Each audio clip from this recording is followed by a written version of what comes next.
I'm so happy to be with everyone here this morning. Thanks for making time to be here. I'm Jessica Sims, the Executive Director of Virginia Conservation Network, and just so grateful for everyone's advocacy this session. We saw record attendance at the General Assembly building, record engagement with elected officials, and months of hard work from advocates like you and those you'll hear from on today's webinar. A little bit about VCN. We're a partnership of 170 environmental nonprofits across Virginia, working together for shared priorities in the issues of water, energy, land use, land conservation, transportation, wildlife conservation. Today's program is going to go over what happened in the most recent General Assembly session. It's going to last about 90 minutes. We are recording today's program, so if you miss a moment, you can go back and rewatch it. We're going to go over the logistics of the General Assembly. Blair St. Ledger-Olson from Virginia League of Conservation Voters is going to give us that overview. I'm going to talk a little bit about where VCN landed on some of our priority bills and give an overview of our stats from this session. Then we're going to hear from some of the policy experts within Virginia's environmental community and within VCN's partner network about the good, the really good, and the work that we're bringing into next session. We'll hear from Victoria Higgins of Chesapeake Climate Action Network, Jay Ford of Chesapeake Bay Foundation, Trip Pollard with the Southern Environmental Law Center, and Mikaela Ruiz-Ramón with the Nature Conservancy. Following that, we'll have some information about what's coming next, the good, the bad, what's next, followed by question and answer. So some of y'all, thank you so much, did submit with your registrations some questions, so we're going to get to some of those. And feel free to use the Q&A feature that's at the bottom of your screen if you want to submit questions during today's webinar. For any questions we don't get to, we are saving them, and VCN staff will follow up with you. So thanks again for making time to be here. Really excited to hear from our panelists, and let's kick it off. Over to you, Blair. Good morning, everybody. Just like Jess said, my name is Blair St. Ledger-Olson. I'm the Director of Advocacy and Campaigns with Virginia LCV. And if you were also running around Richmond this week, like me, for both reconvene and budget session, you feel like you're still recovering because it was kind of wild. And this entire session was really exciting, hectic, chaotic, challenging, successful. It was a very interesting session, and Jess, I'm going to be stealing that. The good, the really good, and the work still to be done instead of the good, the bad, and the ugly. I like that more positive framework. So let's talk about what happened this legislative session, and I'll try to channel Jess's positivity as I do so. So we're going to discuss the process of the General Assembly, so just nitty-gritty timing procedure. I'm going to talk about the lay of the land, which was constantly changing as we went into and as we made it through our 2026 legislative session. We're going to talk about some of those key dynamics that were happening because, as I always constantly like to remind folks, our issues do not live in a vacuum. And while we like to think that everything is about the policy, in reality, it is always about the politics and the people. And then I'm going to give a quick overview of what happened during veto session. And I'm going to acknowledge the fact that we don't have a budget. I don't know quite much else, but I'm going to talk to y'all about the budget, but I'll try to answer any questions you may have. So what is that timeline and process? It's an even year, so that means it's a long session, 60 days, which is, a big budget session, as folks know. We have a budget, so to speak, every session, but we do a brand new biennium budget in these even years. And pieces of policy are moving throughout the process. They get introduced, they go through their committees, they go through the floor, and then they cross over, which happened on February 17th, this session. They go right back through that committees to floor process, and then they're enrolled. Sine Die was March 14th this year. And then between Sine Die and April 14th, which was when governor amendments were due by, the governor was able to review pieces of policy, and then we showed up for veto session to take up those amendments. And veto session was Earth Day this year, April 22nd. So that was a great combo time. So I'm going to talk about more about what happened during the legislative session in a minute, but let's set the stage for that process to take place. 2025 was a very significant electoral cycle, and so there were a lot of changes this legislative session. We had in our House of Delegates 64 Democrats and 36 Republicans.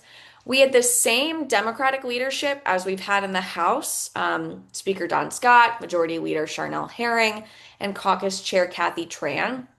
But there was a shakeup in our Republican leadership. Delegate Terry Kilgore took over as the minority leader, and Delegate Scott Wyatt took over as caucus chair. And those were in part due to electoral results. Our previous Republican caucus chair, Delegate Coiner, was no longer in office. She was replaced by new delegate Lindsay Doherty. So we had a lot of new faces in the House as well. And we also had a lot of special elections happening during session that I'll talk about soon. Senate looked primarily the same, and that's because the Senate wasn't on the ballot in 2025. I'll just remind folks that they will be on the ballot in 2027. So we might see some changes after next year, but we had the same Democratic and Republican leadership, and they were very much in certain times in lockstep during this session and sometimes still at each other's throats. And one of the reasons why we had some of those dynamics was because we had over 2,300 bills introduced. We had new leadership across the board. That was change of that guard happened during session. So if folks were paying attention for the first 3 days of session, we still had Winsome Sears presiding over the Senate. And now Lieutenant Governor Hashmi still in her Senate seat. And in those 3 days, we had a very, very spicy redistricting fight. So in the very first day of the General Assembly, we had a sprint. I've never testified in 3 different committees on one day, back and forth, but we had redistricting amendments moving through the General Assembly on day one to kick off the process. And that really set up a very partisan fight. We also then shifted into appointments that the governor was making after she was sworn in on January 17th, kicking off special session or special elections during session. So folks like former Delegate Candy Munden King or former Delegate Mark Sickles being brought into the legislature. We saw even former Senator Adam Eben being brought into, the administration. And that set off really a domino effect of special elections happening during session. So we thought we had a lot of new faces to learn, and then we had even more new faces to learn. But it wasn't just the political dynamics. We also had a new administration with new staff who were really struggling to engage. And then we had a lot of problems coming out of the federal administration that this new administration in Richmond, as well as this new legislature, had to wrap its hands around, particularly the federal impacts from H.R. 1. And that's part of why we are also still having pretty intense budget negotiations, and we'll talk about that soon. But at the end, even though we had over 2,300 bills introduced, we were left with about 1,200 bills passed with a special budget session looming because we left the General Assembly on sine die without a budget. So what were those key dynamics I was talking about before we talk about the governor's amendments? We said it's her first session. So brand new governor, brand new staff, very DC oriented staff who don't quite have their feet wet yet in Richmond. We had that redistricting battle really kick off right out the gate, and that set normally more, I think, bipartisan dynamics off on a more hostile front straight out the gate. We also had House versus Senate fights. I think we normally say, oh, it's feelings week. And for those of us who were in the legislature, like really living in the General Assembly building, the entirety of session we were just calling it feelings session or feelings month. There were some pretty significant fights between the House and the Senate, not necessarily on our policy, on environmental policy, but overall on decisions of how maybe the budget would be worked out or differences between collective bargaining. Do we do study bills or do we not? That one reared its ugly head again. And I want to identify one dynamic that was really new for us this legislative session. Obviously, there are always fights between stakeholders, but one that was new and impacted our work was really this labor versus Dominion um, dynamic when we saw Dominion frustrated with different unions coming up and opposing their legislation and sort of taking a crack at data centers that data centers then pushed to the unions who helped build those data centers. So that was the first time I had, at least for me, seen that tension play out so publicly in committees. And it still impacts the conversations we're having today. So, what did Governor Spanberger do? She took actions on over 1,100 bills, for the most part, signing them. And it was really, really great to see pieces of policy that this community had been passing year after year finally get signed into law. That was great, a great win. But she did make amendments to over 180 bills, and that is a lot of amendments for a brand new governor to make. And of those, we also had 8 vetoes. So, and that did include one piece of policy that this community took a position on, but I'll let Jess cover that when she goes through her overview. So during veto session, the legislature primarily accepted and rejected amendments. For the most part, for our community's pieces of policy, they were for the most part accepted. They were technical changes. She did preemptively overrode a potential veto on Senator Russet Perry's piece of legislation having to do with how land is valued that is already in conservation easements. And that's the first time that's happened in many years. So I think that's a really interesting story to tell. And based on what happened on Wednesday, the governor has 30 days to sign or veto everything or let go into effect without her signature any legislation that was sent back to her desk. So I think for the most part, the environmental community's pieces of legislation are complete, but obviously we still don't have a budget. And there's a lot of things that we all care about in that budget, a lot of priorities in water, for instance, on funding that Jay can talk about. And also, really, the biggest story is what are we going to do on data centers? And that still remains the key fight in the budget. And I wish I had a crystal ball and could tell you all what that outcome is going to be. I would be sleeping a lot better if I had that ability. But for right now, what I can say is that our community is continuing to advocate for the General Assembly to place standards on the data centers as a part of the budget process to really make them better neighbors and make them pay their fair share. So that continues to be our priority. We continue to work on that. And fingers crossed, we will hopefully see success in that over the next several weeks because if we don't pass a budget by June 30th, we're in trouble. I don't want to be the first one to have the state to go defunct on their budget. Hopefully that doesn't end up being the case, but you never know. So with that, if you guys have any questions, you're interested in talking more, you've got some great people on this event who are going to get into the weeds on specific policies and outcomes, but this is my contact information if you ever want to chat more about where we are in our policy fights.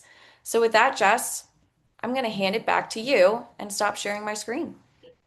Blair, thank you so much. That was so well explained, detailed, and I'm sure folks will have more questions too. Heading into the next part of our program, which is going to be some stats, VCN positions, and where it fell on how many we were tracking, what we were supporting, and then to mention, one specific item before we pass it over to our panel. But you can see on the graph here, we tracked a lot of bills this session. And with that, I want to again thank all the advocates that are doing that, but I also want to thank the VCN team for making today's program possible and all the work that goes into session. So making this recap possible, Ryan, Brittany, Jaime, and Nicole in absentia. And then our program team, Fatima, Lillian, and Rebecca, they are helping track and communicate where we are on all of the bills that our community is tracking. So you can see there we were tracking about 483. Of the grouping there for 2026, you can see that we had 219 that we were actively engaged on. 192 of those were supported, 22 were opposed, and 5 we were neutral. But you can see it's a steady growth. Now, this was a longer session, so it would make sense that we are tracking more bills, but it really was a record number of engagement in terms of tracking, engagement in terms of folks participating at lobby days, from our conservation lobby day to partner lobby days to just being in the building, and then engaging elected officials. So a thank you to everybody who helped as a part of that. Every single piece of what you did is incredibly important. So this did mean a lot of work for all our advocates that were participating in so many bills in such a fast-moving session where you have to pivot and reassess and communicate, and as Blair mentioned, run from meeting to meeting, subcommittee to subcommittee. In the next slide, we'll talk and show a little bit about what were the topics of the bills and budget items that we were following as a VCN community. And a reminder that, within the VCN 170 partners, there are so many issues that are incredibly important. And folks working very hard over multiple years to get policies brought forward, moved forward, brought back, and advocated on in the off season. But when we're looking at this year's General Assembly session, and you're splitting it up by where did we fall for our bill positions by issue, this year we were almost half of our bill positions were on energy and climate bills. The second largest grouping was water, followed by transportation and land conservation, and good governance. So we saw on the bill side a lot of energy and climate bills this session. When we're looking at the budget, we were focused more predominantly on water budget items, followed by energy and climate. So although it's a difference between bills and budget, all of these advocacy buckets are incredibly important to VCN and our partner members. In the next slide, we'll look a little bit about final environmental outcomes. We supported a lot of bills this session, and that great work has led to 120 of our priority bills passing. Unfortunately, some were defeated, as you can see shown there. Some are ones were okay. If they were defeated, we opposed them. But that doesn't mean that the policy and the amount of work that went into that goes unnoticed. As you know, some sessions, folks are bringing back bills that they've brought in previous sessions. Maybe they're tweaking them. Maybe the dynamics have changed. Excuse me. And so you may see some of those again. And as Blair was going over sort of what the statistics were for Governor Spanberger, I'll mention one of VCN priority bills that Environment Virginia and other partners really helped with was HB 86, which was establishing a mattress stewardship program that would have required producers to provide end-of-life waste management plans for recycling mattresses. And unfortunately, we saw that vetoed by, or a veto submitted by Governor Spanberger. But a lot of success coming out of this year. And a lot of success to build on going into the next year. Let's head into our panel discussion now. I'm really excited to hear from some of the movers and shakers in the environmental community of Virginia who are in the building and doing the hard work every day. We're really, really grateful for what you do. We're going to go in the order, if this feels comfortable to folks, of the slides that you see here, to talk about our biggest wins, missed opportunities, and then surprises and unique moments. And then we're going to switch over to questions and answers with the time that we have remaining. So as much as VCN is a partnership, these are some of the folks that were very deep into the session and have a great perspective on how it all went down. So let's kick it off.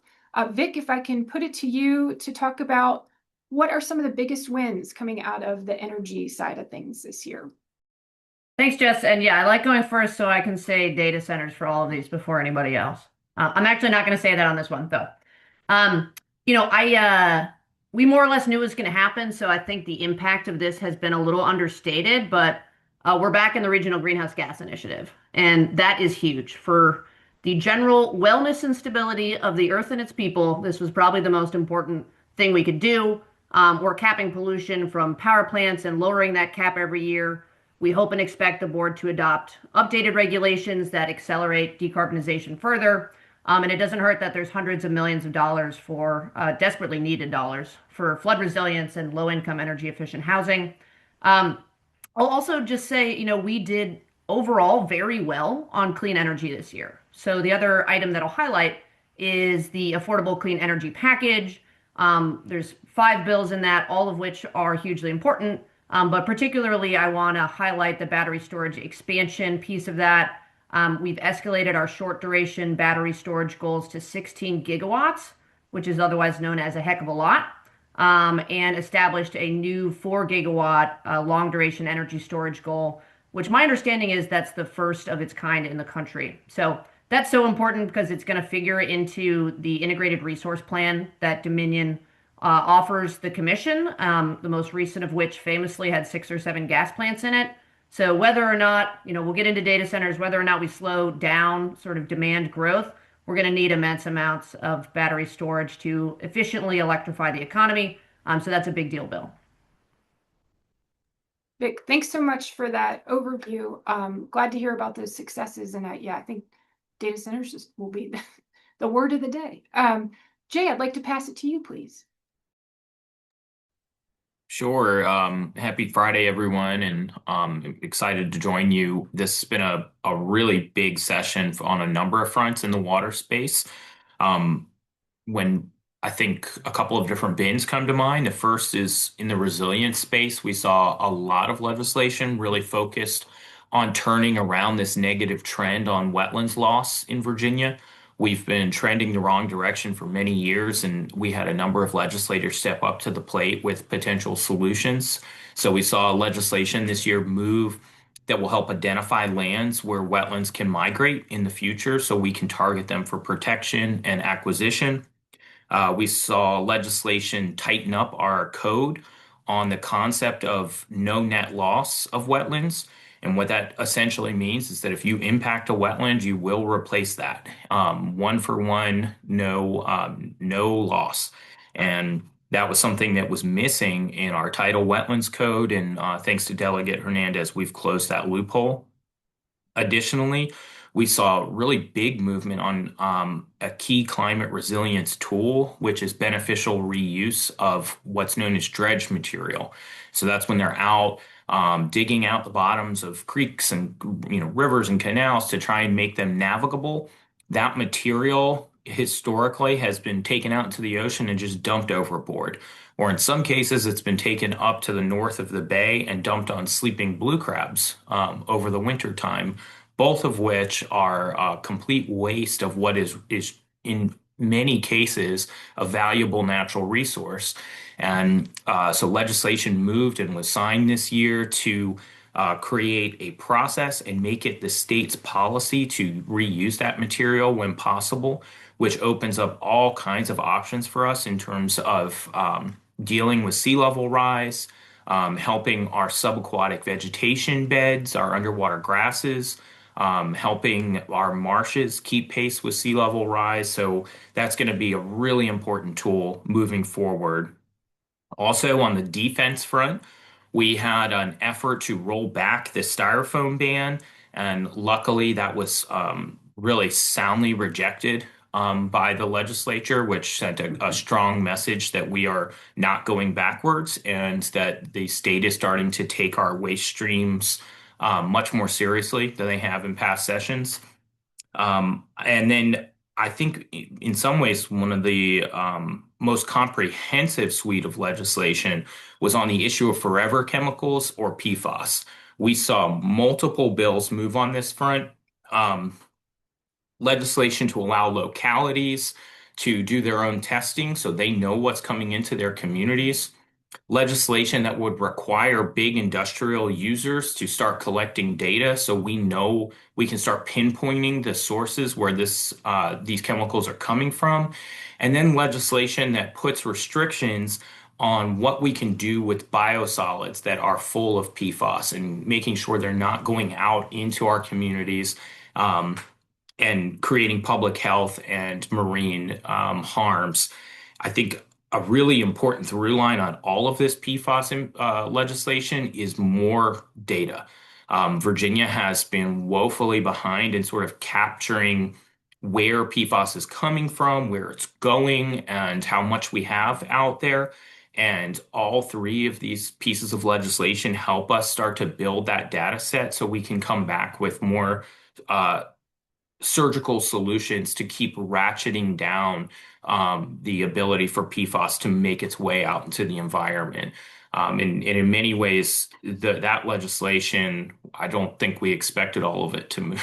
So it's really exciting to see the whole suite of PFAS or forever chemical bills move this year. Jay, thank you so much. Yes, great news on the PFAS front. Really appreciate your overview of water-related successes. Trip, over to you. Tell us Right. In the area of land use and transportation, was a lot of defense this year, but also some very good wins.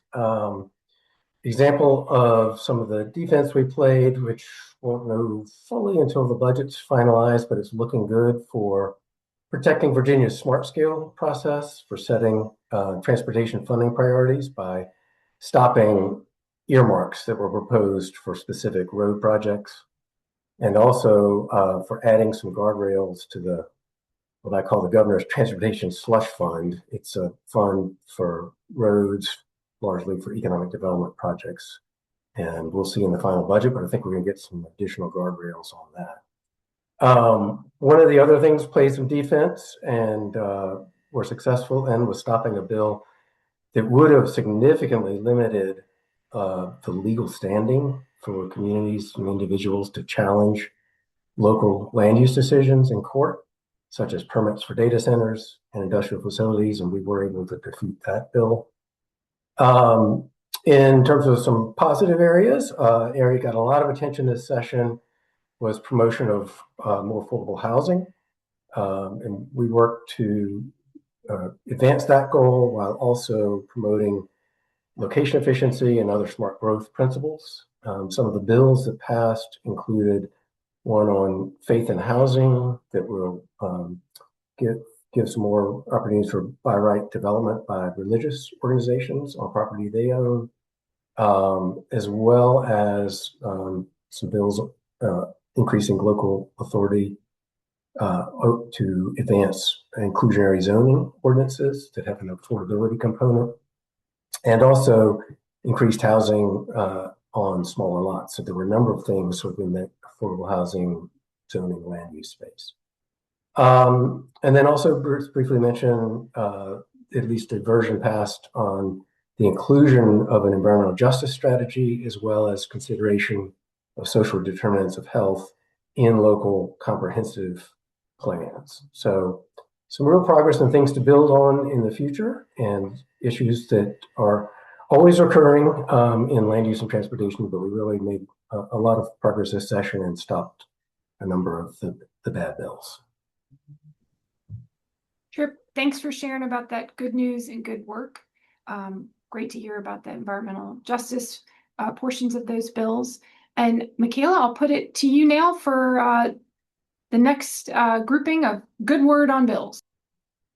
And there is good news on the land conservation side. So there were kind of three buckets of bills that have been a long time in the works that finally crossed the finish line this year. So there was a suite of three invasive species bills that VCN has a really great write-up on their blog about, but those basically closed the commercial viability loophole, which at the moment plants couldn't be added to the list of Virginia noxious weeds list and banned from sale if they were commercially viable and grown and sold in Virginia. So this closes that loophole so that we can really start to take some more aggressive action on invasive species. Also, it authorizes VDOT to do more work with invasive plant management along state highways, which are a big avenue of spread for invasive species. So that's a huge win. And then also giving localities the ability to raise funds to tackle all that kudzu that you see in your own community. So that's a huge win on the invasive side. These have been in the works for a while, so it was really great that they passed this year. Another big win was the Wildlife Corridor Fund. So unfortunately, the companion bill, which was the Wildlife Corridor Action Plan, did not pass, but the fund was established along with two voluntary funding mechanisms. And the reason this is really important is because there's a lot of money at the federal level for wildlife crossings projects. Virginia has a really high rate of wildlife vehicle collisions. We're in the top 10 states in the country. These are really expensive for human life, first and foremost, but also our wildlife and just the costs of these kinds of accidents.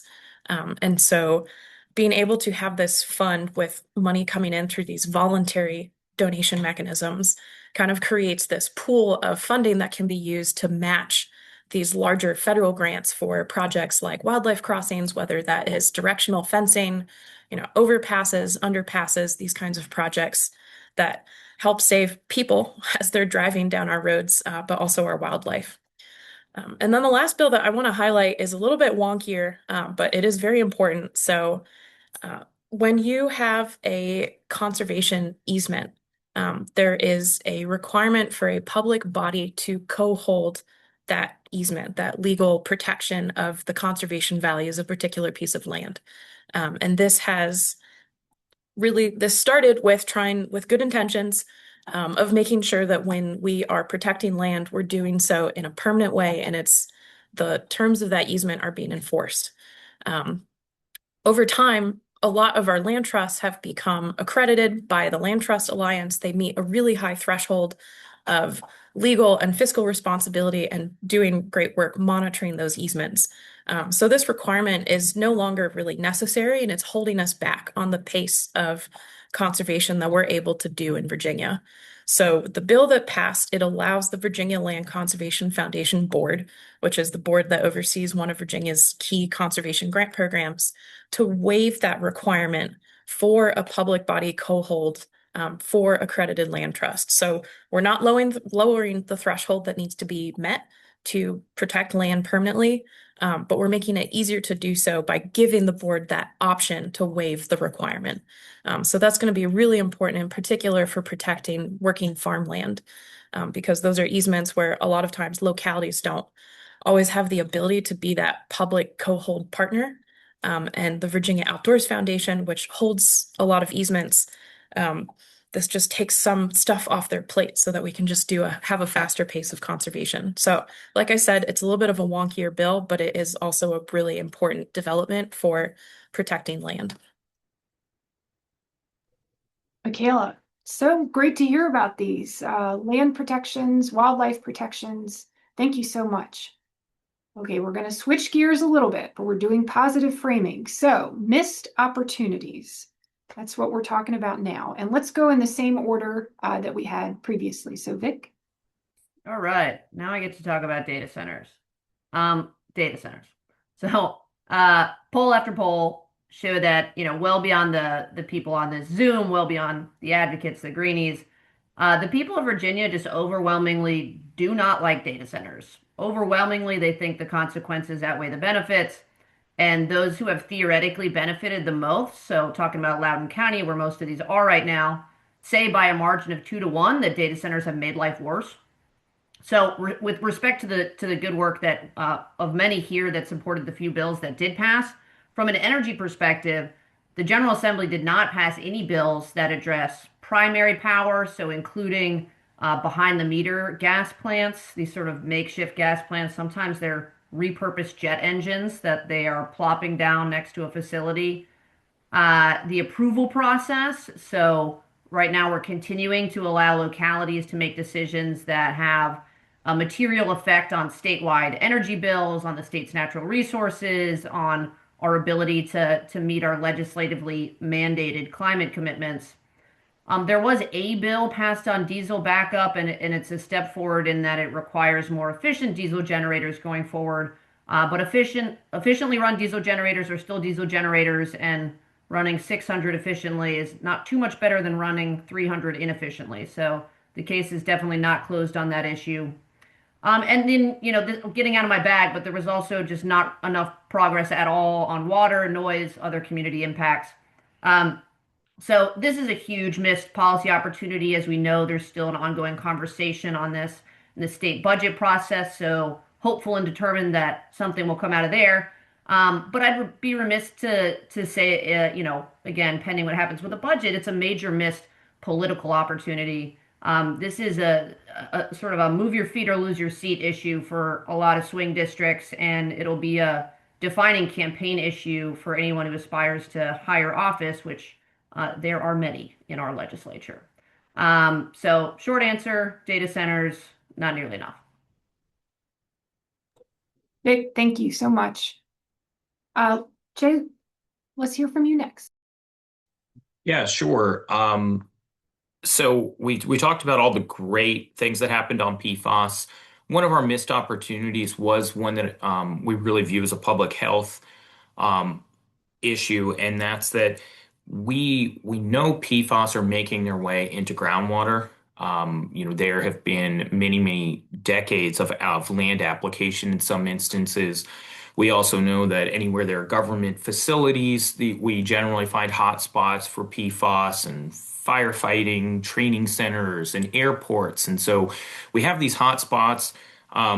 Many of them are located in rural Virginia. And so those of us that are living in a city and we're on municipal water, PFAS testing and treatment to drinking water standards is being taken care of. But for folks in rural Virginia, there's this big question mark on whether or not PFAS are present, and whether or not they have the information necessary to take action if they so choose.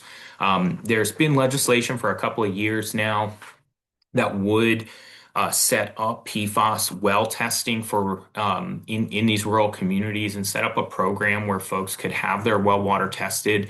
Unfortunately, that legislation did not move again this year, despite endorsement from the State Water Commission. We will certainly be coming back on this because this is really it's a rural equity issue and a significant public health risk. This is really the first step too on PFAS testing in these wells, because once it's there, you got to figure out what you're going to do. And so this will help the state sort of characterize where we may have PFAS issues and then be able to come up with a plan of attack to address this. Another area that I think was a missed opportunity is a couple of years back now.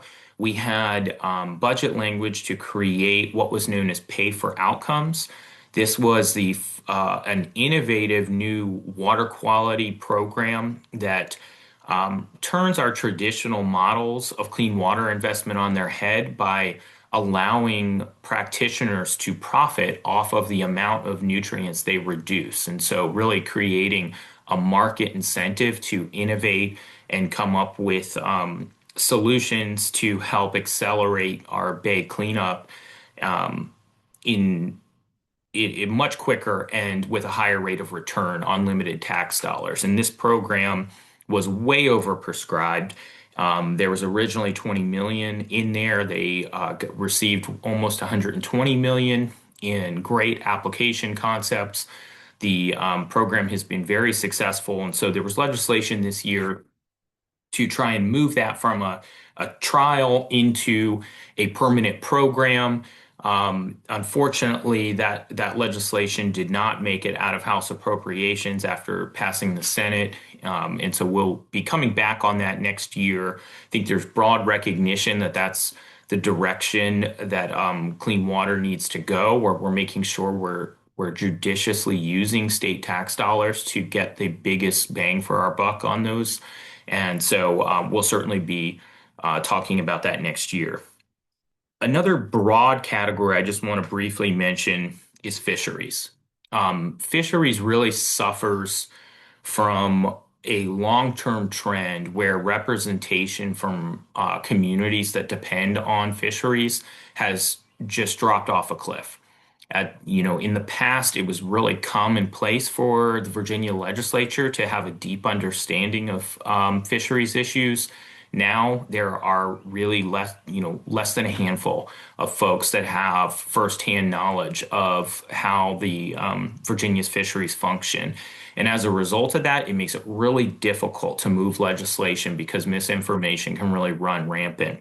So we saw a couple of pieces of legislation this year in that space. Um, there was legislation to have a comprehensive oyster stock assessment that failed to move forward. Legislation to put observers and seasonal quotas on our menhaden fishery in place that did come out of committee, which was significant progress, but stalled out in appropriations. And then we saw a really unexpected and really, I would say, ugly fight about whether or not we were going to protect Virginia's diamondback terrapin, which is one of the more at-risk species in the Chesapeake Bay. We have really decimated the population over the last 100 years, and we are the last state that has not implemented these what are known as terrapin excluder devices on our crab pots for recreational users. And this is a really simple solution that should have been a slam dunk, and in part because of the real lack of general knowledge when it comes to fisheries, a lot of misinformation was able to run rampant. And what should have been an easy bill to save turtles became really, unfortunately, ugly. But that will certainly be coming back next year as well. And then the very last thing on fisheries I'll mention is there was also legislation that would have in some ways encapsulated all of these bills. And that's the fact that in the fishery space, there are big changes happening right now because of climate change. The species, more than 80% of the species in the bay are migratory, and the waters are warming. We are seeing new species move in, and we're seeing some species move out. And Virginia has yet to really get our arms around what the future of fisheries is going to look like in Virginia.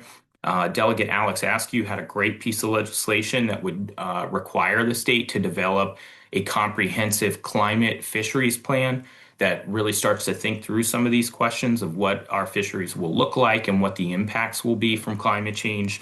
That was not killed, but sent to given a chairman's letter to direct VMRC to develop a plan. So that legislation will be coming back, and I really just want to flag that for folks because that is going to be a pretty big deal for all issues in the fishery space. And I'll back to you, Jess. Jay, thank you so much. Really appreciate that comprehensive look at missed opportunities. I'd like to put it over to you now, Trip. Take it away. Thanks.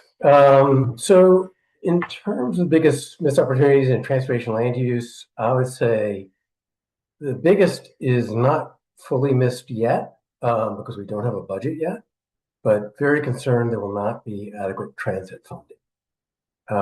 There are huge needs for capital and operating, additional funding for our systems.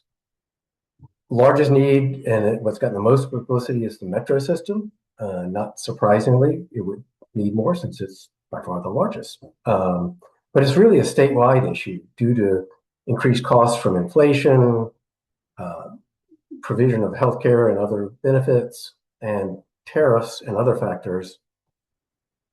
At the same time, state support as a percentage of total operating costs for transit has gone down in recent years and is projected to decline further in the next few years. So we are originally pushing for a more ambitious, longer-term fix. Doesn't look like that's going to make it this year. So we're currently advocating for at least $200 million in additional operating and capital support, with about 75% of that going to Metro, 24% to the other agencies in Virginia, and then 1% to Virginia Railway Express. This would help prevent major fare increases, service cuts, while we come back in the future for hopefully a more sustainable long-term solution. But with the budget up in the air, we don't know yet. So hopefully that one will be maybe a partially missed opportunity, because I don't think we're going to fix this long term, but hopefully it won't be fully missed and we'll get a decent chunk of funding for transit. I would say one area where was a missed opportunity this past session is transportation electrification. Transportation is the largest source of carbon pollution in Virginia. And to address that, we need to reduce the amount of driving we do, which is why, for example, the transit funding is so important. But also we need to reduce the pollution from the driving we continue to do. But proposals to fund EV charging, help localities require cleaner school buses, et cetera, we're all are not going to make it into the final budget. And so that's an area where we have really some continued need. One other missed opportunity I mentioned briefly is there was a bike safety omnibus bill that would combine several measures to increase safety for cyclists, and that was defeated as well. And finally, there were some important tribal bills on the ability to hold easements, as well as coordination and consultation on environmental and historic preservation permits. And that was also, those bills were also defeated. So those are some of the areas of biggest missed opportunities in transportation loans. Trip, thank you so much. Appreciate that. Mikaela? I'm in a similar boat to Trip, where the game's not totally over yet. Depends how things shake out in the budget, but this will come as no surprise. Oak Hill State Park, and whether or not we can successfully bring that into the Virginia State Park system. This just is such a phenomenal project, and it has been a source of deep frustration at how much of a slog it has been to convince the General Assembly of this, or I should say the Virginia Senate. Just as a reminder for folks, Oak Hill, it's roughly 1,200 acres of farm and forest. It was the home of James Monroe, and it is a fantastic property, and it also would provide a lot of green space in a region where it is rapidly disappearing, where we have a huge population center. This would really enhance access to the outdoors. And the craziest thing of all is that it is free. All the money has been raised through various grants. And this is where the concern comes in. In the short term, what I am worried about is that some of this funding that has been kind of pulled together in this stack, there is a time limit. There is a clock ticking, specifically with the grant funds from the Land and Water Conservation Fund, which is a national program. That money expires. So that's $6 million out of that chunk. I believe that, if it doesn't get used, it goes away. So that's really a problem. Also, this park comes with an endowment to support the operations and maintenance, which is very rare. So that's another kind of column in the why are we taking so long to do this? But bigger term, I see this as a concerning trend around the unwillingness of the state to acquire more public lands. There are still broad swaths of Virginia that don't really have ready access to public lands, whether that is state parks, state forests, wildlife management areas, places where they can get outside for recreation. So we still have, honestly, some very large gaps in coverage across our state. But there is an argument to be made of, Virginia's land should be held by Virginians, in which case, great, let's put more money towards supporting interested and willing landowners that want to do conservation on their lands. There are many. There is a huge demand, and we just don't have the ability to meet it because we're not putting the level of funding needed towards our conservation grant programs, like the Virginia Land Conservation Foundation. So those are two things where I'm frustrated and concerned in the short term because of some of the finances with the funding pulled together for Oak Hill. But I'm worried about what this means in the long term and our stance as a Commonwealth towards providing this really important public good for Virginians of having land for recreation, as well as land management. It's good for science. It's good for the climate. It has all these benefits.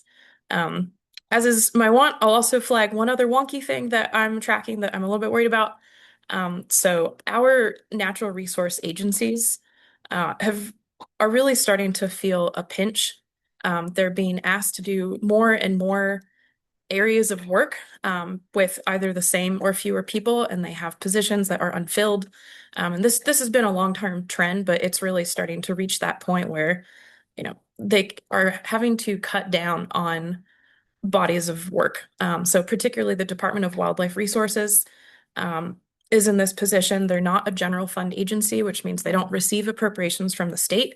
They're funded by the sale of hunting and fishing licenses and money they get from the federal government. But they do have costs that are imposed upon them by the state.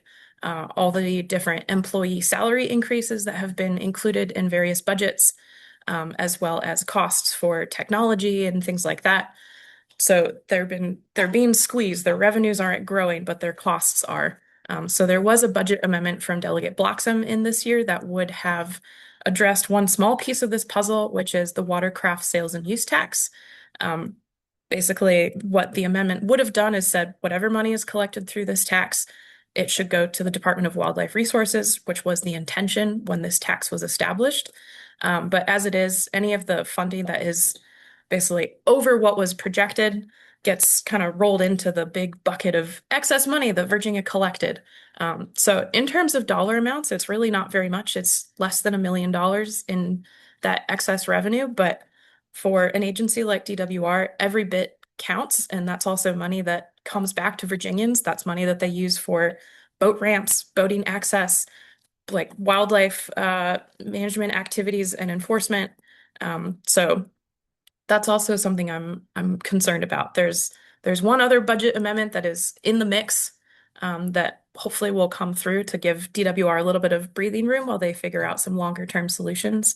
But I think they're just kind of the tip of the spear, and this is a big area of growing concern for kind of looking a couple years down the road.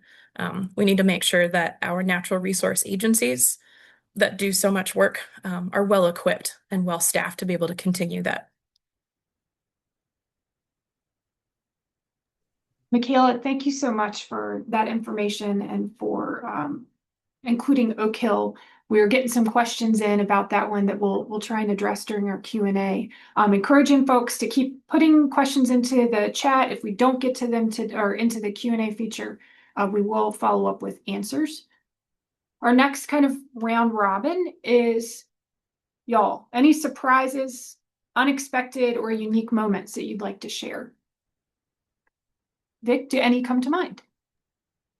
Yeah, I know I just sort of complained about a lack of action on data centers, but I'd be remiss not to say waking up to a Senate budget that totally eliminated the tax exemption was definitely a surprise, and I think did show that, we're finally in a place to play ball on this issue. The fact that our issue ground the budget process to a halt, not getting a budget before sine die, not getting a budget during the special session because of data centers. I'm not sure we would have foreseen that prior to session. The other item that I'll highlight here, sort of like a surprise win, is coal mine methane. Repeatedly, there's been an effort to more or less put gas in the renewable portfolio standard, which is what compels us to increase our renewables percentage year over year. And advocates here, shout out Blair and Peter, were able to get that bill to a place where it's not doing that and is actually a net good for emissions. So again, shout out Peter and Blair and Senator Hackworth for finding common ground there, and maybe we won't talk about it next year. Here's to hoping.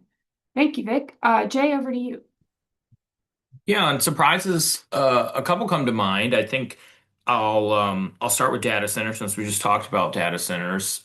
There was a lot that didn't happen, but surprisingly, and boy, was it down to the wire, we did see legislation move that would require disclosure of water usage for data centers. And this has been something folks have been chasing for a couple of years. And, hats off to the folks that managed to get this over the line. But this bill was really kept changing. There was many different forms, and it kept evolving into somebody else's bill, and so it was changing sponsors and changing language, and finally landed in a good place. And so I think that was a big surprise. Another that I don't think anybody really saw coming this year. Was from Delegate Clark, who brought a piece of legislation on the herbicide paraquat. This piece of legislation really seemed to be homegrown from him, and in response to what he was looking at around the world, which is scores of countries taking action to ban this product, including the country that produces it, China. And this went much further for a first year bill than folks really anticipated, and he made it very clear in committee that this is coming back as well. So I think that caught a lot of folks by surprise. And then I would be remiss if I did not mention my favorite surprise, which was the legislation from Delegate Charlie Schmidt to, for the very first time, have Virginia step into the wonderful world of fungi.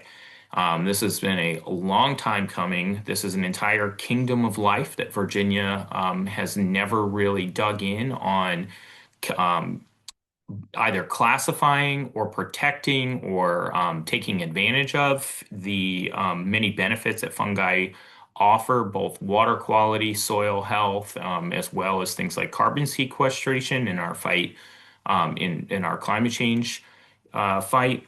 So he had a great piece of legislation that I think most people sort of chuckled when they read fungi, and it did surprisingly well and made its way through the House, through the Senate Committee of Jurisdiction before stalling out in Senate Finance, and it will almost certainly be back next year, so we can get it across the line. So I'll pass it back to you, Jess. Thanks, Jay. And thanks for mentioning that fungi bill, a personal favorite. Trip, what about you? Any surprises? Yeah, I would say one kind of focus on among many surprising, unique moment, more of a unique moment. We engaged with a lot of negotiation with VDOT on a bill they proposed to allow the agency to assume greater environmental review responsibilities for federally funded transportation projects. And we ultimately supported and testified in favor of the bill, which definitely raised some eyebrows given the long track record of critiquing VDOT policies and projects. And it led to a number of discussions with folks in the environmental community as well as legislators saying, are you sure about this bill? The reason we supported it is it's taken on really increased importance as the Trump administration has rolled back key environmental review provisions. And we were able to secure some pretty important commitments from VDOT that will ensure public transparency and engagement in the project review process, and also help strengthen VDOT's new manual on environmental review of projects. So it also will allow greater consideration of factors that are identified in Virginia law that the feds are forbidding, basically, agencies to consider, such as environmental justice.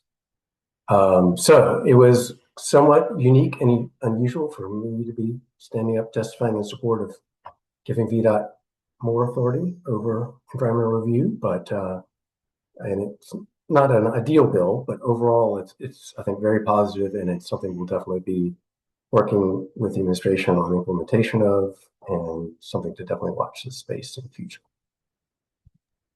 Trip, thanks so much for flagging that. Mikaela, how about you? Surprises, good or bad? So I was actually gonna go with a unique moment. This year was the first ever Virginia Outdoor Recreation Day at the Capitol in Richmond. So this was an event hosted by the Our Virginia Outdoors Coalition, which has a lot of overlap with Virginia Conservation Network members. And so this was the first time doing an advocacy day to bring together citizen advocates as well as representatives from conservation groups, trail groups, outdoor user groups, hikers, backpackers, sportsmen, to come Richmond and talk to legislators about the importance of funding our outdoors and what does that look like. You know, money for land acquisitions, for conservation, for addressing the maintenance backlog on our state parks, for investing in trail development for some of these really cool regional trails, as well as money that localities can use for local projects. So that was really exciting to see. It got a little bit waylaid by the ice and snow that we had. We were supposed to have an outdoor display that was instead an ice rink, so we scrapped that part. But it was still really fantastic to have all those folks come to Richmond to talk about outdoor rec and the outdoors. And in the process, we picked up a number of sponsors for Virginia's Great Outdoors Act, which is a bill that would establish $250 million in dedicated annual funding for a suite of programs, as well as our natural resources state agencies. And that included bipartisan sponsors. We had Senator Richard Stewart and Senator Perry on the Senate side, and Delegate Buddy Fowler, Delegate Bulova, Delegate Keys Gamera, and some others that I'm blanking on at the moment on the House side. So that was really wonderful to see, of both established legislators and new delegates, as well as having both parties represented on our bill sponsorship, which just really goes to show that nature is, if not nonpartisan, certainly bipartisan, and there is something for everybody in our great outdoors. Oh, Mikaela, that's great. What a wonderful, unique moment to mention. So we're going to move into some of our questions now. We have some that were submitted with registration, some that have been coming in our Q&A feature and are getting answered in real time. But again, we'll make sure to follow up with anyone who submitted a question and we don't get to today. So this is a general one for anyone to go in any order and give feedback on any top lines on what you expect to resurface in next year's session. Forward looking, what are you pretty sure is going to come back and be something that your organization and our VCM partners will be working on? I'll just say briefly, no matter what happens with the state budget process, whether or not there's progress on, imposing clean energy standards on the data center industry, that will be budget language. So we will certainly be working to codify clean energy standards. And then again, that's not the only issue with data centers. So there will continue to be a mass effort to control for all of the environmental and community impacts that come with the industry. Yeah, I think I mentioned a couple. There's definitely going to be some follow-up work on PFAS, a lot of work on what I really consider modernizing the Virginia Marine Resource Commission, and moving them towards a science-first agency when it comes to advanced planning for fisheries. The other aspect of that sort of modernizing VMRC is they are the first permitting agency for most all coastal climate adaptation work. They hold what's known as the joint permit application. But the agency's really been reluctant to lean in on climate work. And so I think that's another area that we'll certainly be working in next year. And we saw some legislation this year start to scratch the surface of that with Delegate Askew's Habitat Policy Advisory Committee, which did move forward. And I think the pay for outcomes is also certainly going to come back. That's very clearly kind of the next evolution in clean water financing. And so it's something that we'll be working to bring back next year. And then I think sort of big picture, when we think about climate adaptation, Virginia is still we're really only 5 or 6 years into what we consider, climate adaptation work. We had a fund for a little bit, it went away, it's back, that can fund that type of effort in the state, but we're still really working out the tweaks. And so, we're 2 years into having an Office of Resilience that sits, at the executive level in Virginia, and it's just a staff of 3 people. So something that I really expect we'll be working on over the next year and in the coming years is growing that office to meet the magnitude of the task before us, which is Virginia is one of the most impacted states by climate, on the Eastern Seaboard and in the United States. And they're three great people, but they need help. And so growing that office,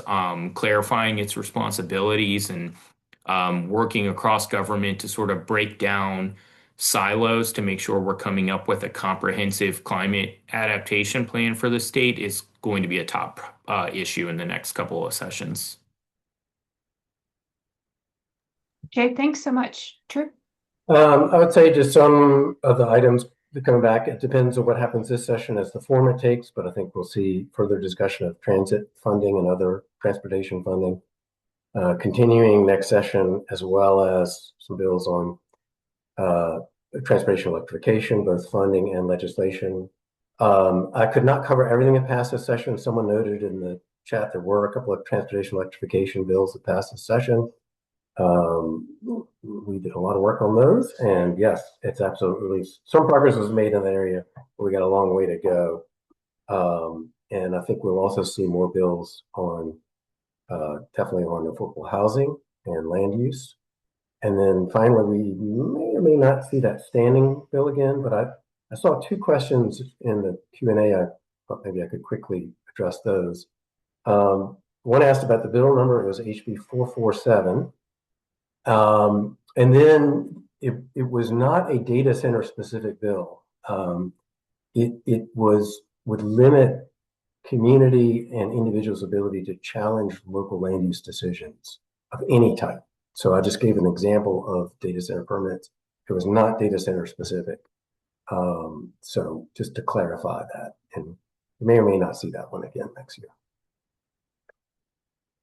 Great, thanks so much, Trip. Mikaela, anything that you anticipate coming back? Well, I can tell you what I'll be bringing back, which I've already previewed, but Virginia's Great Outdoors Act it's a big piece of legislation. It's a lot of money. It's an uphill climb to kind of talk about why we need to be funding conservation and what does that look like in practice and how does that money get spent and what are the benefits of it. But we'll be back next session, and as long as it takes to get this bill across the finish line.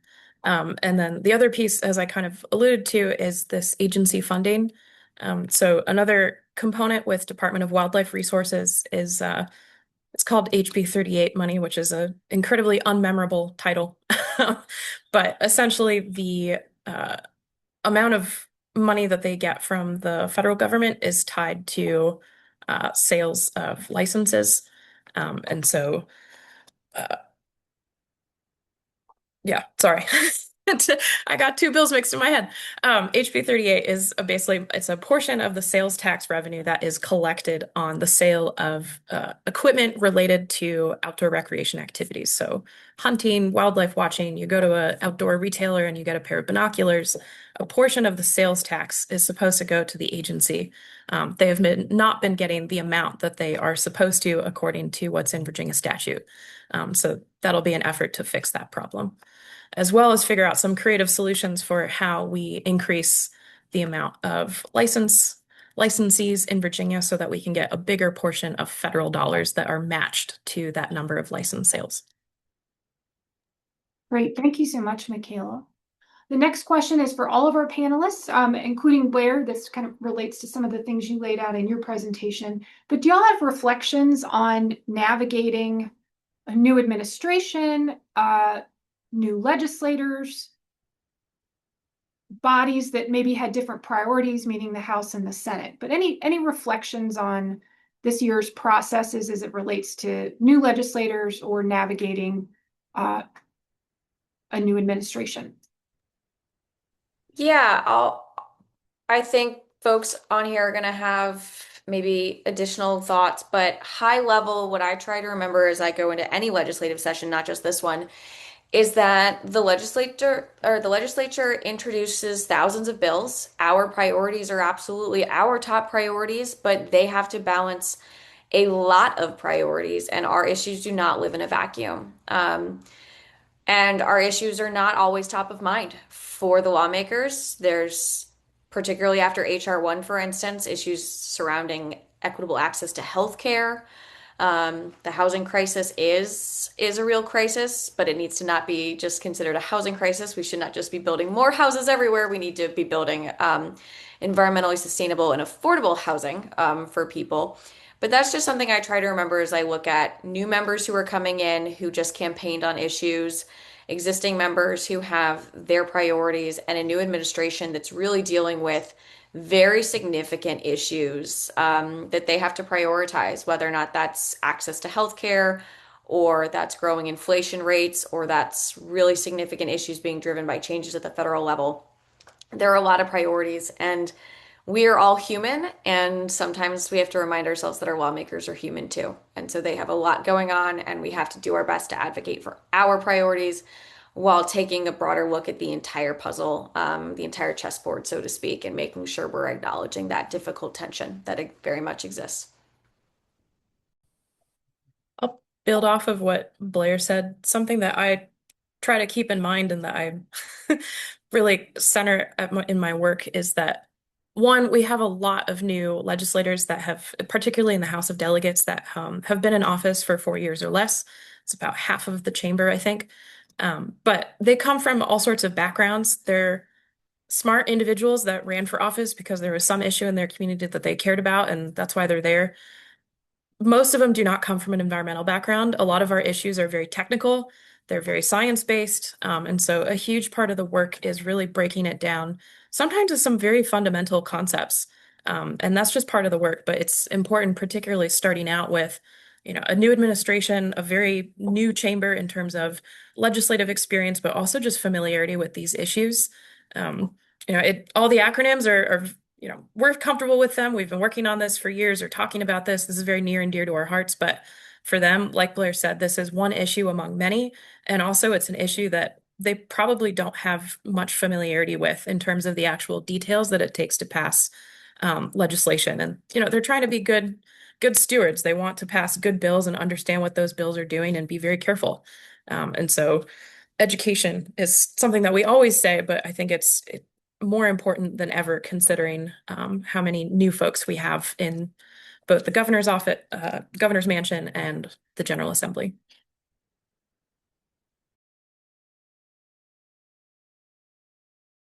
Thank you all so much. Another question for the group. Looking at bills that advanced climate or clean energy infrastructure or data centers, were there issues in those buckets where you did find a lot of bipartisan support? Yeah, the short answer is most of them, at least in one chamber. Certainly the Distributed Generation Expansion Act was very bipartisan. Balcony Solar was very bipartisan. But even got some Republican support for battery storage and solar standards. Data center cost allocation was unanimous in the Senate. State oversight was bipartisan. I'll throw out some names for folks that seem to be willing to cross the aisle on clean energy stuff at least and data center stuff sometimes. So on the Republican side, Suderline, Stewart, Hackworth were most likely to cross the aisle. And then on the House side, Moorfield, Kilgore, Austin, and Bloxham also issued a lot of provided bipartisan support for a lot of clean energy bills. Yeah, in the water space, pretty similar. We see a lot of bipartisan efforts on marine habitat, on clean water programs, particularly as they pertain to wastewater investments and waste improvements to the wastewater sector. Agriculture is by and large bipartisan and across the board when we're specifically legislation to sort of ensure that our clean water efforts are supportive of Virginia's farmers. There are not a lot of areas in water where it breaks down. Legislation that says climate change usually is where we start to see that partisan divide open up. And as a result of that, a lot of legislation that was particularly focused on addressing climate impacts was sometimes written to avoid that terminology while still, getting us to where we needed to be. But all in all, for the key priorities in water world that we saw move forward, the vast majority were bipartisan this year. Great. Thank you all so much.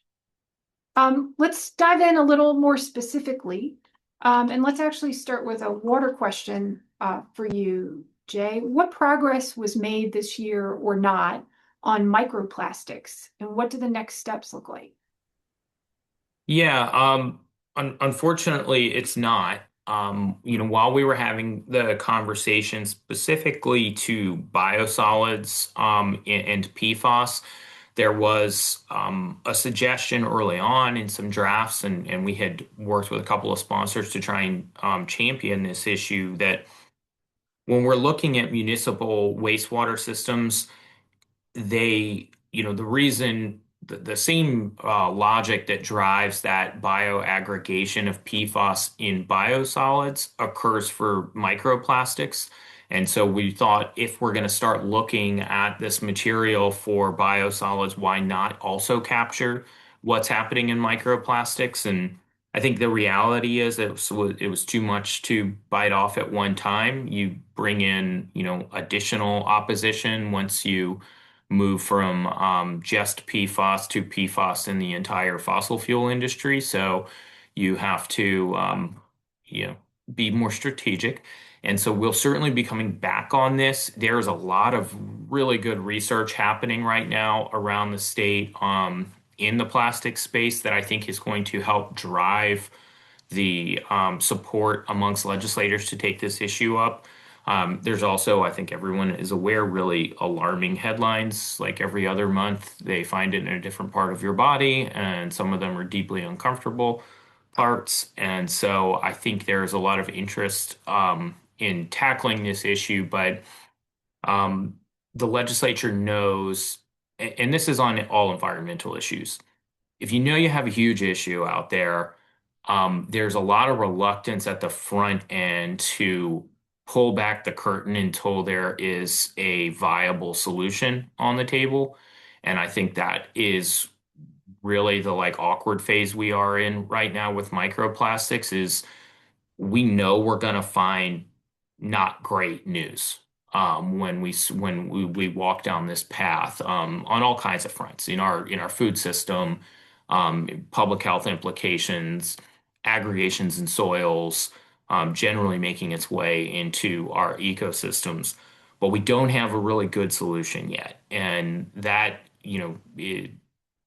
it's kind of human nature that you don't want to open up a Pandora's box until you know what you want to do. That being said, there are some significant areas of gaps in our knowledge that we could start addressing now, and we could start backwards working towards source identification. And so that's what we'll be pushing for next year. Great. Thank you so much, Jay. A funding question for you, Trip. We got a question, and this is your forecasting here, so appreciate that. Can you share any reflections on what you anticipate for transit funding bills next year and how they might generate revenue? The question specifically was, would there be an attempt to generate that revenue by adding fees on electric vehicles or efficient vehicles? Any reflections on transit funding? Well, it is always difficult to forecast. It's even hard to forecast what they're going to do in the budget this year, let alone next year. So I think partly it depends on what they do this year on transit funding, which we are, as I mentioned, still pushing for a decent chunk in the current budget they're formulating. I think there have been a lot of different revenue sources identified for transit funding.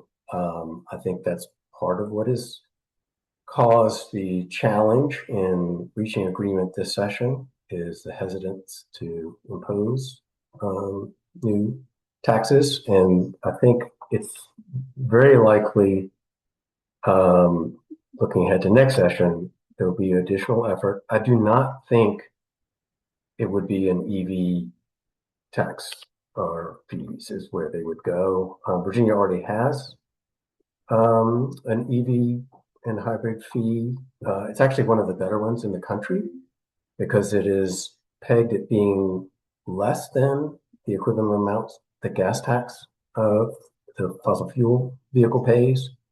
Whereas you see a lot of states actually are penalizing EVs by making them pay more than a comparable fossil fuel vehicle. And there's some federal proposals that would do the same thing. So I'm much more worried about this at the federal level than I am in Virginia. I don't think you'll see that as part of the transit funding package.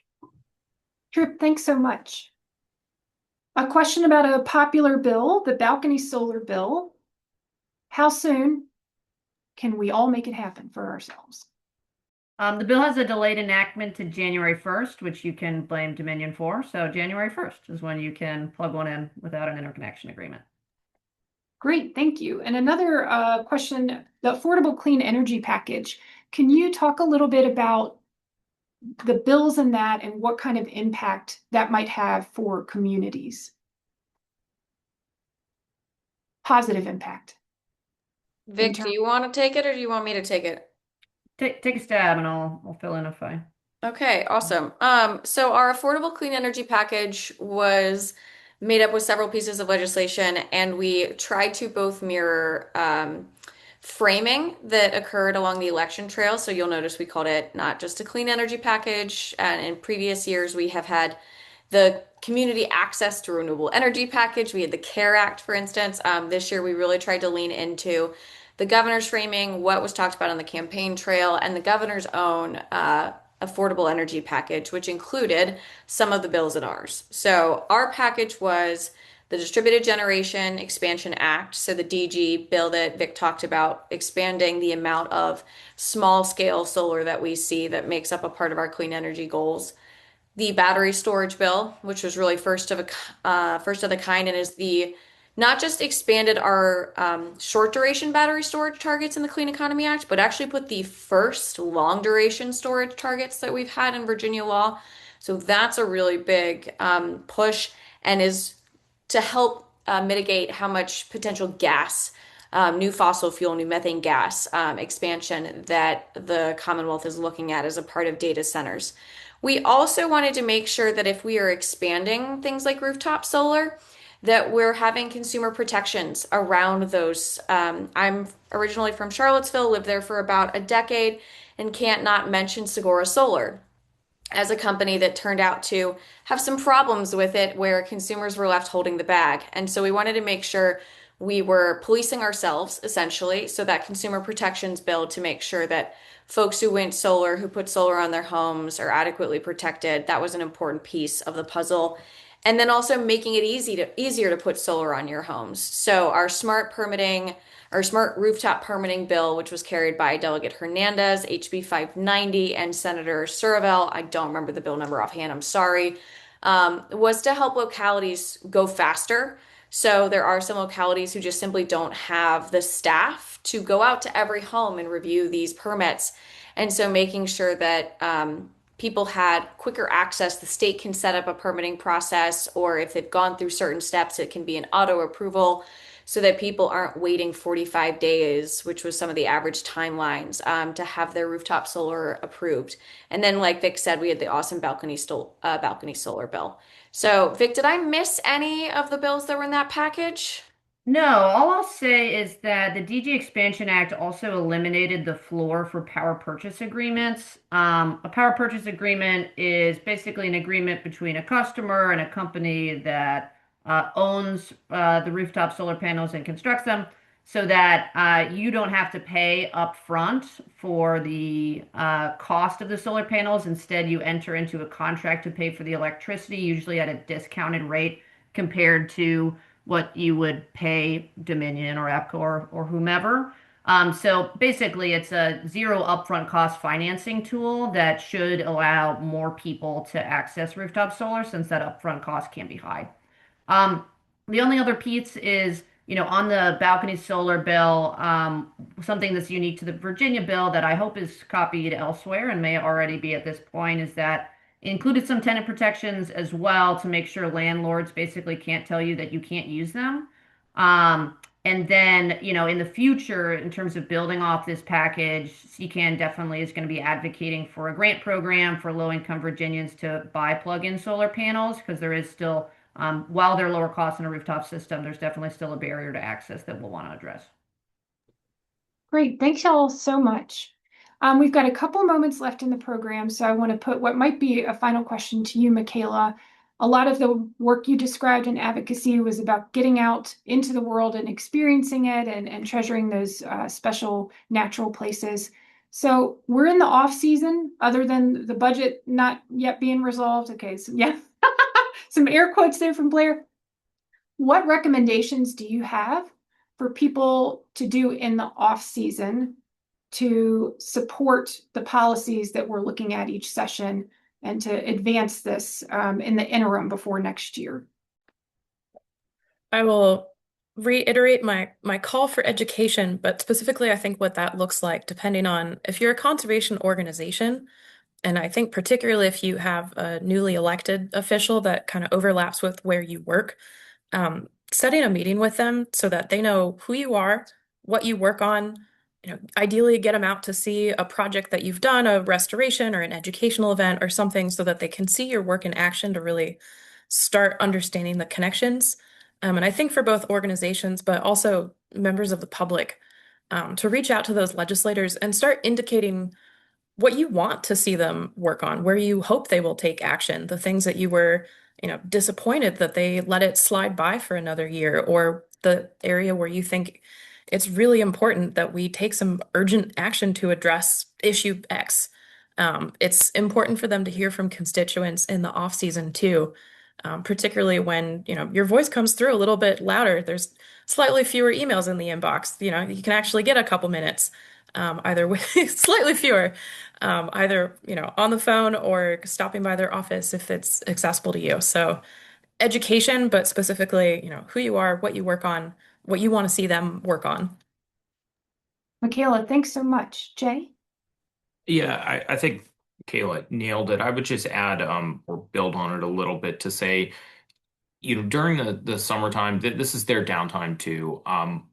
They are inundated with people that want something from them and come at them usually pretty aggressively. Like by the time someone's motivated to email their legislator, it's rarely because they're happy with them. And so, what I really encourage folks to do, if you're a regional environmental group or if you're just, you're a citizen that's active in your community, work on building a relationship with your legislators.